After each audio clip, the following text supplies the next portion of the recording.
Welcome back to the channel. You're here for the Basecamp Builders Kit assembly. This is second in the series. We're going to start with bag C, and that is all we're going to do. Bag C is fairly involved. Bag A would have been the axles, B would have been the shocks, and here we are into bag C, opening up C1 to get our components. The manual really does a great job of breaking it up into sections. You see how many and of what size screws and bearings you are going to need to get this section accomplished. And it's really pretty easy. It even shows you when you need grease or Loctite. There are a few circlips that you're going to have to deal with during this build. It's all going to be in this C section. There's a large C clip right there that we're going to use. And then later on, for the dig shift gear yoke, you will see smaller ones are necessary. And of course, if you've already watched the video on the shocks, you have to use some circlips there. After that, there are no more. So take your time, pay special attention, and just make sure that you assemble it like the picture shows. A little straight pin goes in there that will be received by that gear. Gear will be held in place by a bearing. And there's a handful of bearings. And you could have the size right of a bearing, but if it doesn't fit over the shaft, well, then that's the wrong bearing. But that is the size you're going to need. And if you're wrong, you'll find out later. So take your time and get those items sorted to the best of your ability. And then the circlip goes on and holds that bearing in place. It's nice you do get a couple extra circlips, so if you do have one fly across the room, it's not the end of the world, but do your best to keep them from doing that. And you want to hear it click positively and make sure that your bearing spins and does everything it needs to do.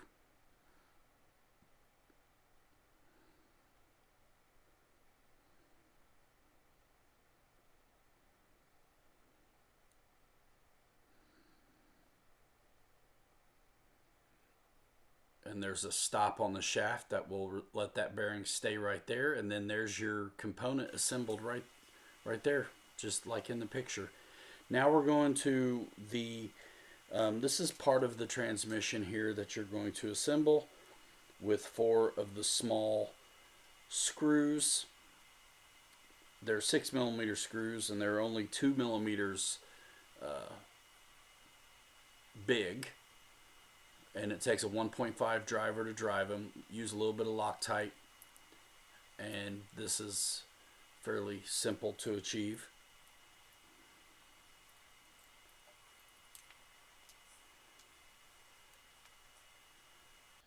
And those 2 components are done. We're moving on into the transmission. And again, I like to lay out the parts in accordance with the section in the manual. And that part is the other half. So we want to start with the part just as the picture illustrates.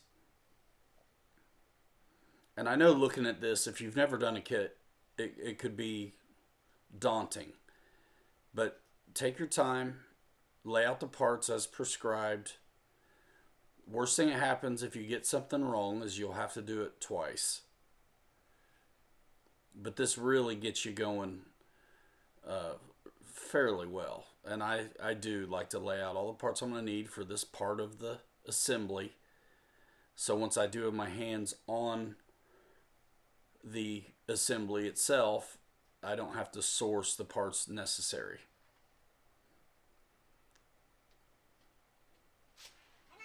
And this is where we're also going to be bringing in the parts we just assembled to round this out. You can see them sitting there. So the bearing that I grabbed, it's not the right one. So I grabbed one that fits. Now the shaft has to go through this. And if it doesn't go through it, I know I'm wrong. It's that easy.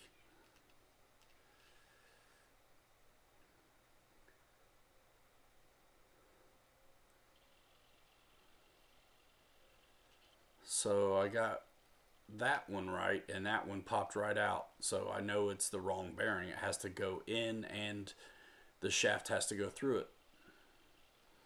And when in doubt, just build from left to right, looking at a picture.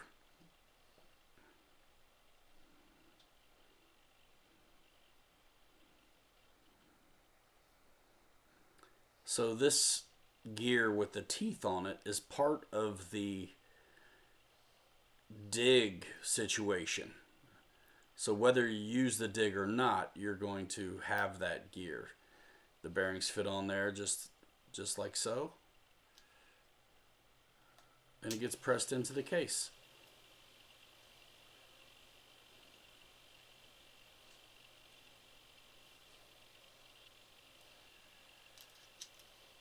Your shaft and idler goes there, and then that goes right like that. And they have a location inside the case where the shafts sit, and you should be able to spin your gear freely. And before you get the case on, this is where you want to grease it up. It doesn't really take a lot of grease. I know that I'm going to be making this into a pre-runner, so I'm putting an exorbitant amount of grease in here. The grease is provided with the kit, which is nice. So is the Loctite, and so is the shock oil.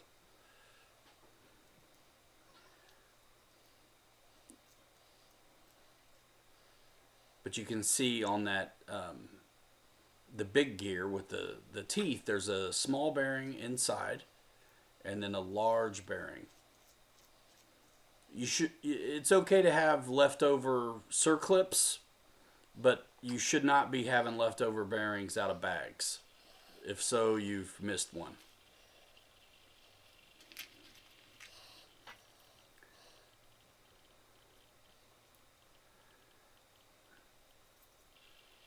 Now the other half of the case goes right on.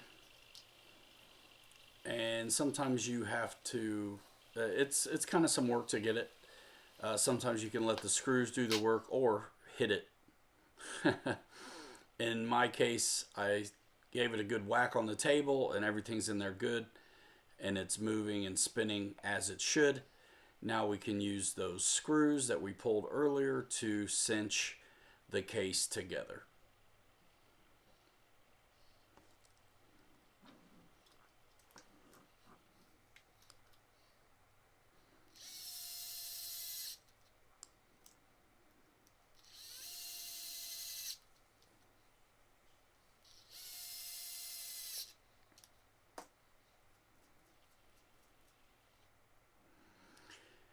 Now we're into the next section where it's going to have us getting the rest of the transmission assembly together, which is going to be where the dig lockout happens.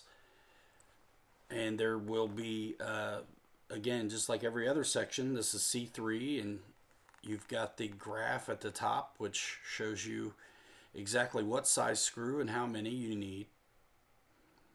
And the illustration shows you what it is you're going to be assembling. And again, when in doubt, I build from left to right for the most part. I'll start at least on one end. Sometimes it could be the right. But this is pretty neat how this goes together.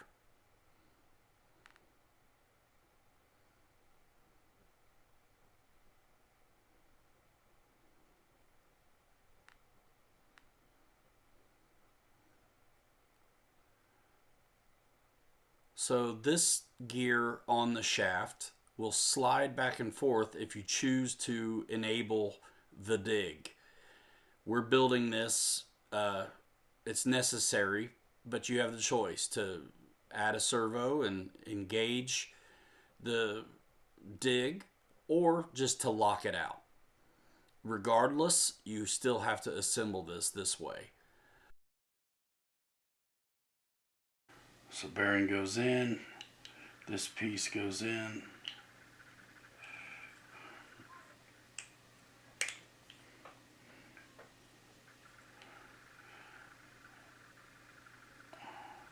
Loctite your bolts.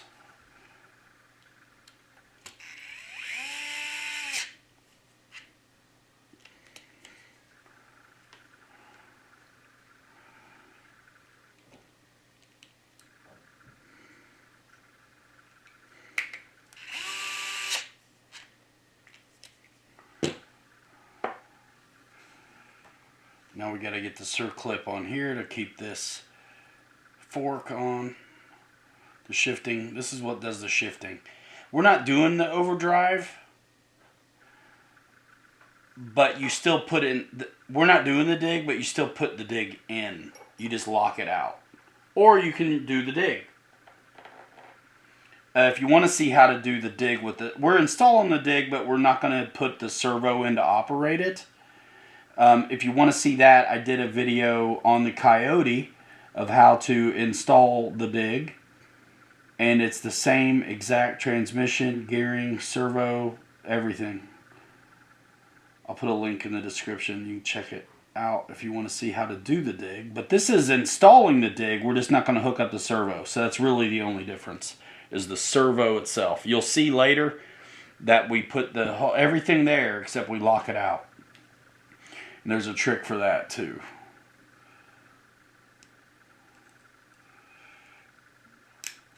You want to hear those circlips click to know that they're actually in. So this is slightly tricky, but it's not too bad. So this is going to sit. This is the part of the dig here. And the short side, see how there's two sides here. The short side is into here through the square boss. That's the same on both sides. And this and the yoke fits in the middle right there. So these go in together basically.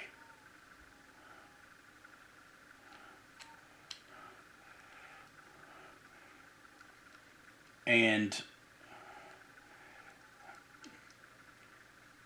the servo operates this and pulls this away, and that locks it out. But if you don't want your stuff to be locked out, when you want this yoke all the way in as much as it can get for just general operation, so it doesn't ever catch. Everything spins freely. Because otherwise, if it's out a little bit, it can catch and make some crazy noise, as we discovered with our pre-runners. So when we put the collar, when we put everything on here, we're going to leave a few threads exposed, basically. So this is actually done. It's time for this to go on. We've already installed the other end of the boss, which is what receives this and does the actual lockup for the rear for the dig. But we want it fully engaged the other way, which you'll see. It's fine. That's how it'll be.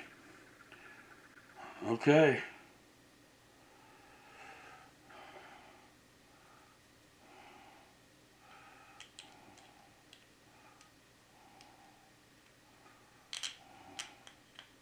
Pretty cool, honestly. These are tough transmissions because we are running them in vehicles that are going 35 miles an hour, by the way.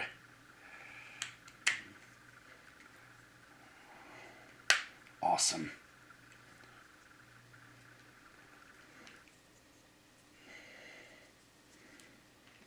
And sometimes it's going to be the screws that pull this in. You won't get it to shut all the way sometimes. Okay, so we've already got the two little screws holding the other side of the boss. So 2 bigger screws found right here will put this case together.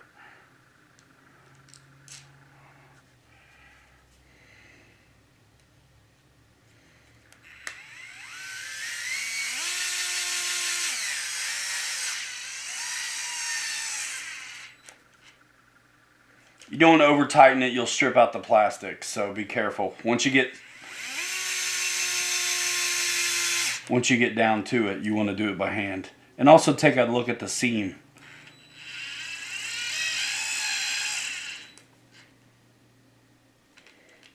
And make sure you shut the gap.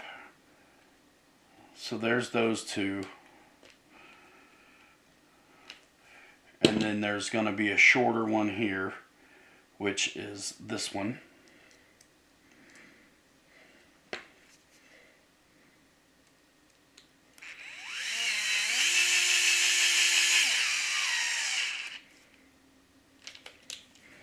Now, yes, this is what operates the dig. So the servo or the lockout is what you're going to do here.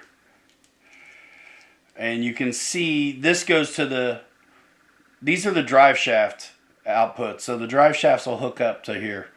So you can see right now they're both spinning, but if we kick the dig, only the front one is spinning and the back one is locked. You see that hole's not spinning around. But we're going to lock it in all the way, so we just got free steering on rotation on both, no problem. We need this piece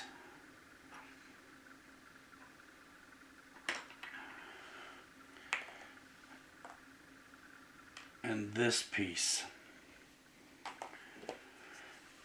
So this is tricky. You have to hold this still so you can spin this on.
Once you get it started, you can put this on, which will make it easier to get it finished. So your long bolt like this goes through it, and then it goes right into here.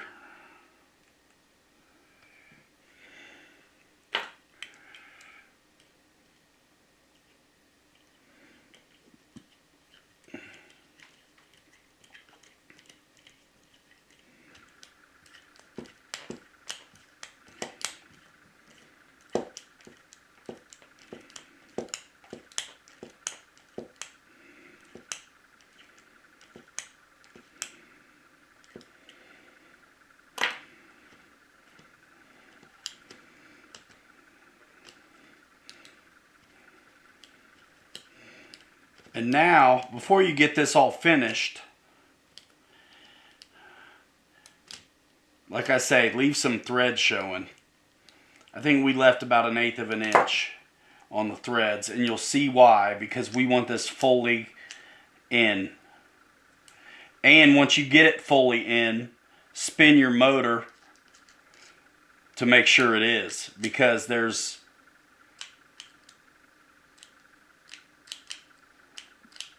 depending on where it's at, see how far out it is right here? watch this. If I spin the gears, it goes in all the way. So you want to make sure you got that lockout the way you want it. And this is cool. So what we're going to do now, these parts come off.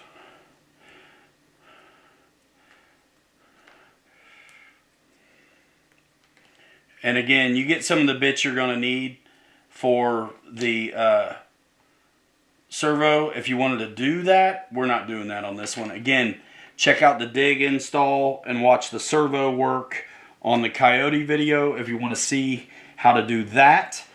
For all intents and purposes, the dig has been done. It's just the servo we're not doing. Alright, so now we're going to need the motor plate. 4 of these.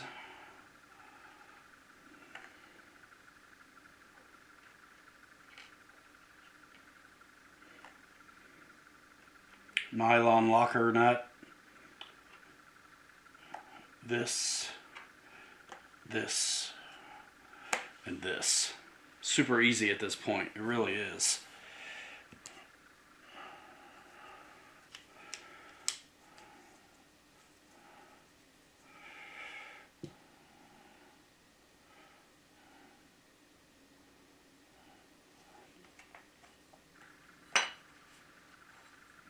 And you can see the way the motor plate has the tapers in it. And it's going to go on like this.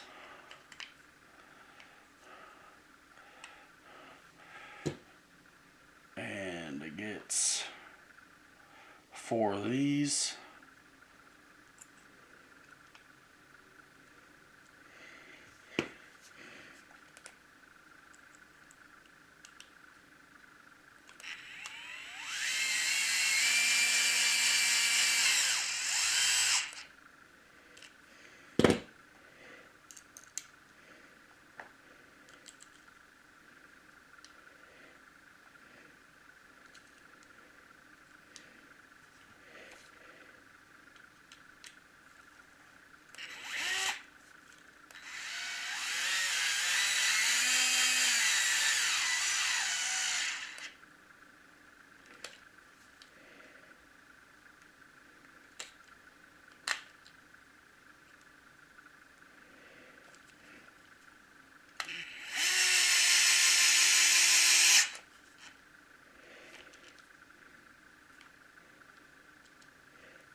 And then this goes on, and it is it's a square hole, so it's only going to fit, you know, one way, and then it's going to stop where it needs to on the shaft there. So that's down and in, and then our spur goes on. Keys right in those holes.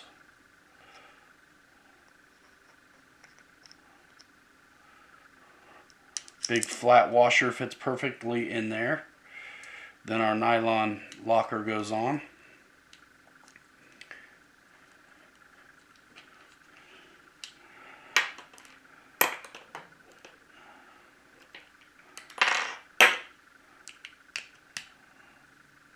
Nope.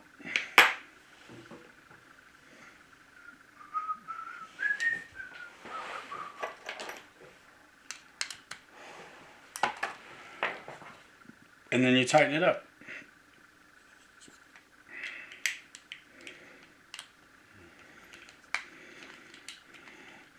You can hold the spur still.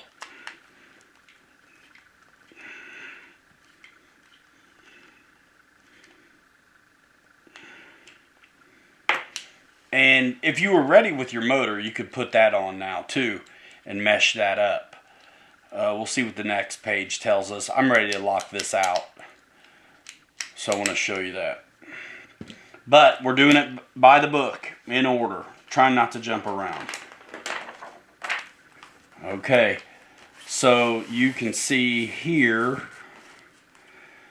it's showing us all of this goes the same whether you're going to use the servo or not. So we're going to build this little assembly here, and then we'll get this locked out.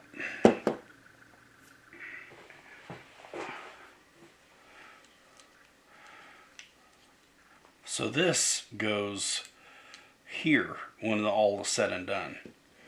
And these pieces fit here. And they would hold the servo if that's what you were doing. But we're not.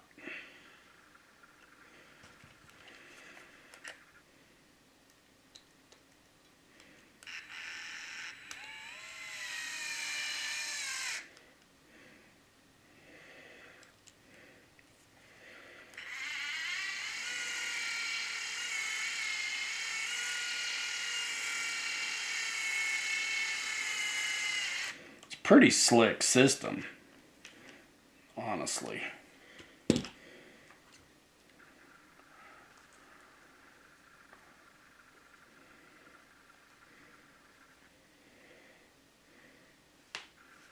Keys in right there.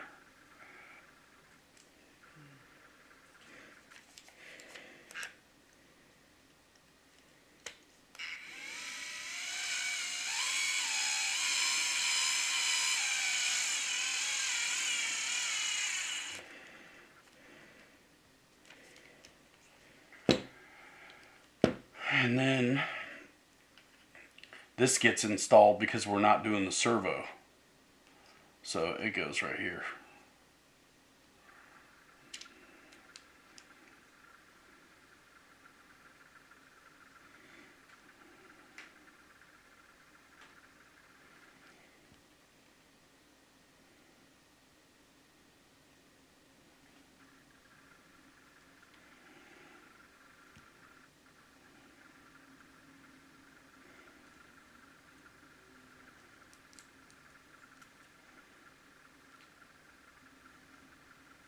And it's these little tiny button heads.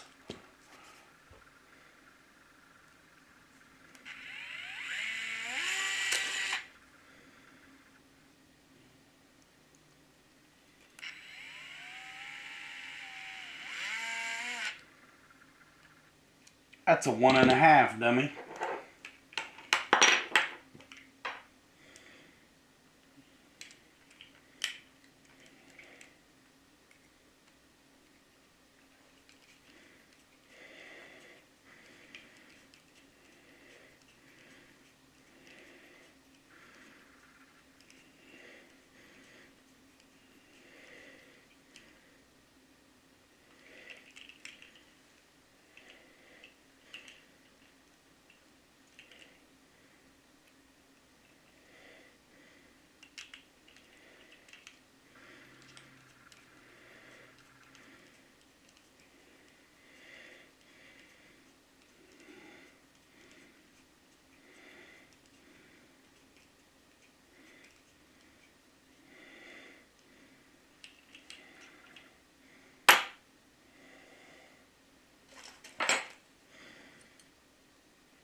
And then this is what I was talking about before. So this is the, again, the lockout for the dig. And you want to make sure it's not,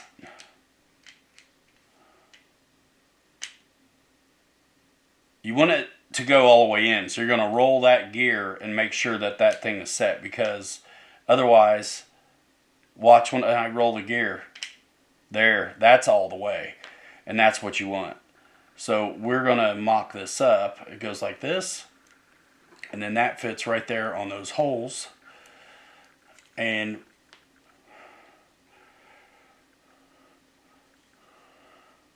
I think that's going to be okay. That's holding it against it good.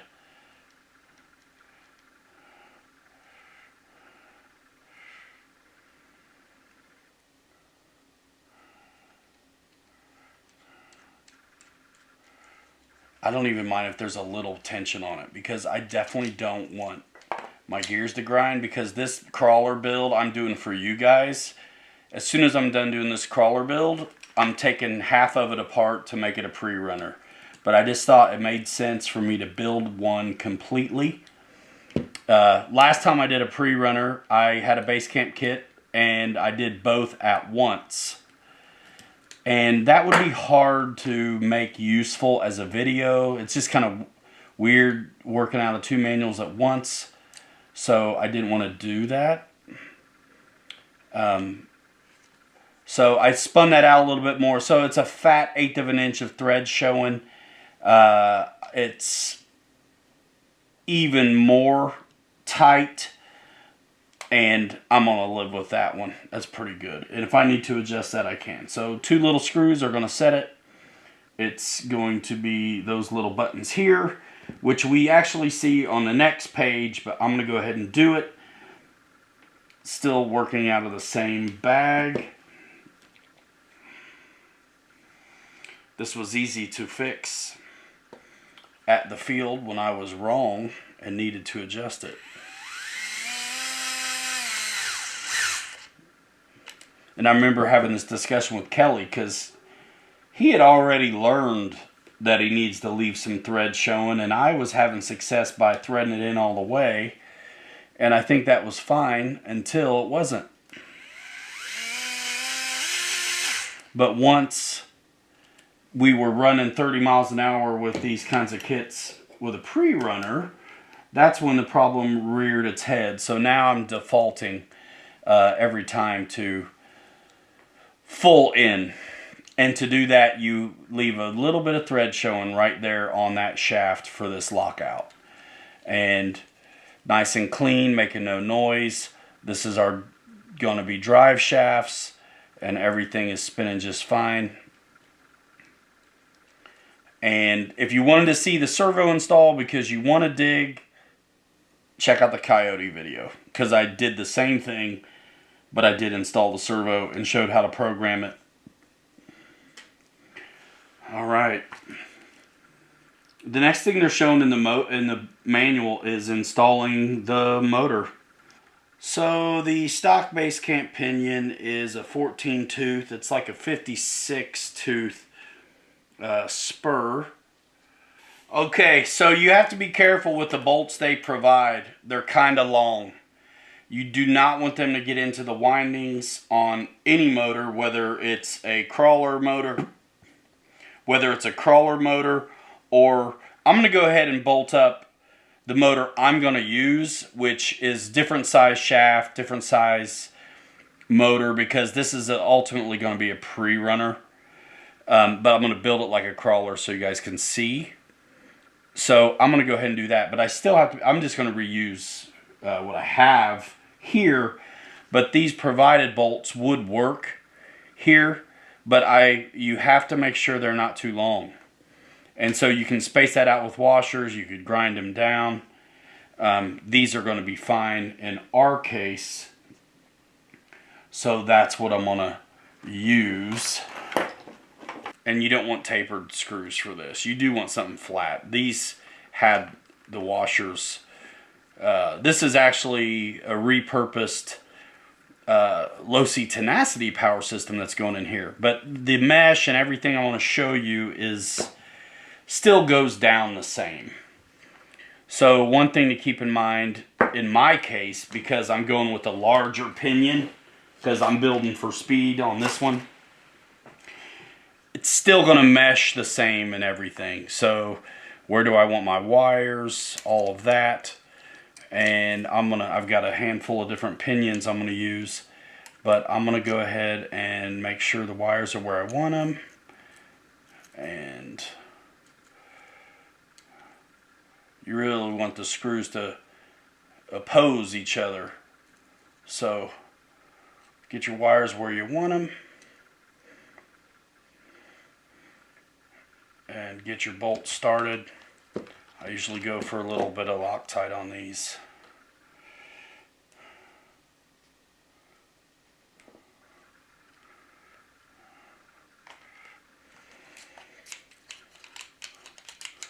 So the wires are up and out of the way, so they won't be any problem.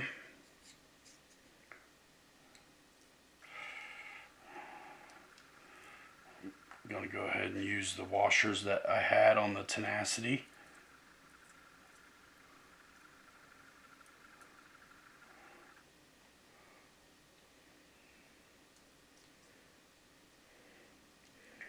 And I wouldn't use a driver here. I would go use a hand tool, because you want to know if you're hitting internals and encounter any kind of resistance.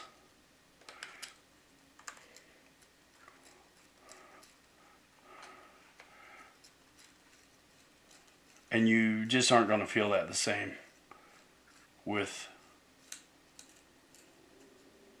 okay, that's snug, but it's not tight. And I can still spin the shaft like very easily, which is great. Alright, so we can get the other one going.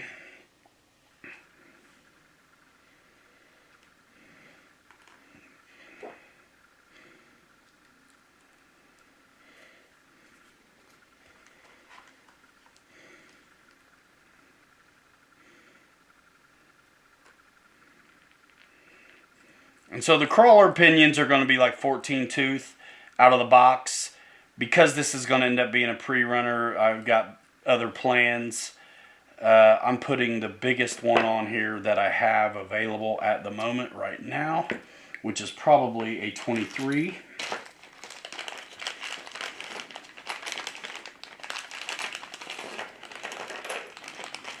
And I've already made sure, yep, 23.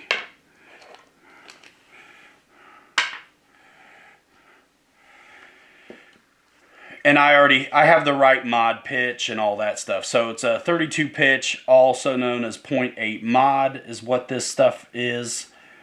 And that's what we're sticking with. So we'll set the mesh the same we would as it was a crawler.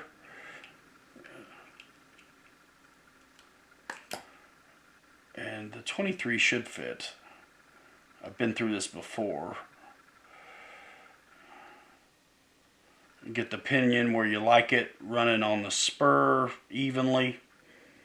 Go ahead and tighten this one up. The pinion.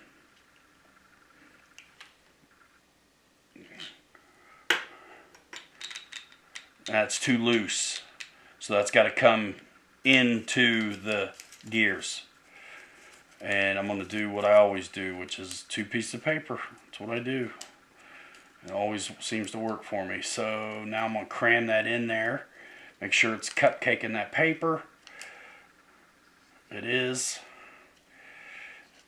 And now, when it all walks, when you tighten it, that paper creates, it makes it very hard to get it wrong.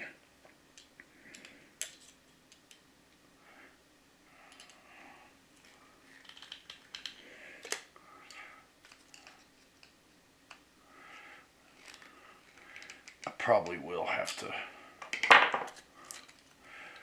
So the mesh fits really good, but it's not too tight. There should just be a tiny bit of wiggle there. And it's hard for me to see. The light is for you, not for me. Okay, good. Just a tiny bit of wiggle. 23 tooth pinion. This will be pretty fast.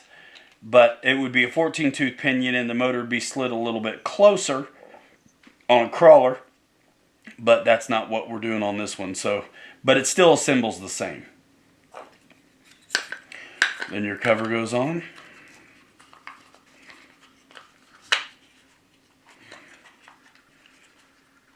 And it's 2 screws for the cover, which are left over. You really don't have much left over with these kits. You do get a couple extra circlips, but screws and some plastic stuff off the sprue you'll have left over because maybe you're not going to use, like in my case, I use the there's two different sets of piston hole sizes, and I went with the big holes because I intend to just keep the same shock oil, not lighten up the oil on this one.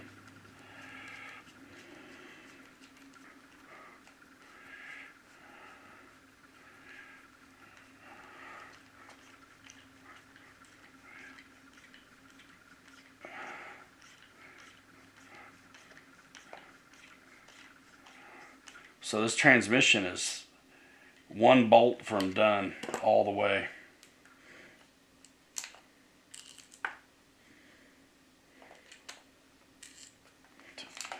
Why is this going to be the hard ones?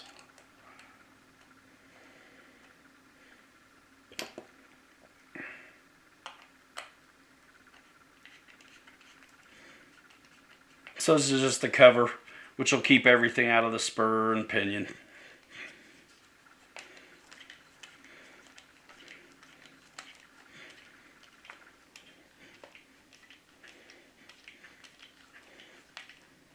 And I will more than likely be into this numerous times in my pre-runner life. But for the sake of this build, it's going to assemble the same as a crawler. But there's our transmission. And now it's time to start doing links.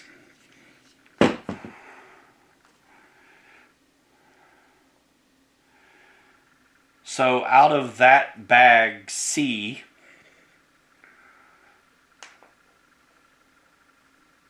there's really not much left. I didn't use the pinion. I've got some of the bits left over for the servo saver. I didn't use the motor bolts that are almost too long anyway. And some of the stuff still on the sprue for the servo saver. So basically, I mean, used it up.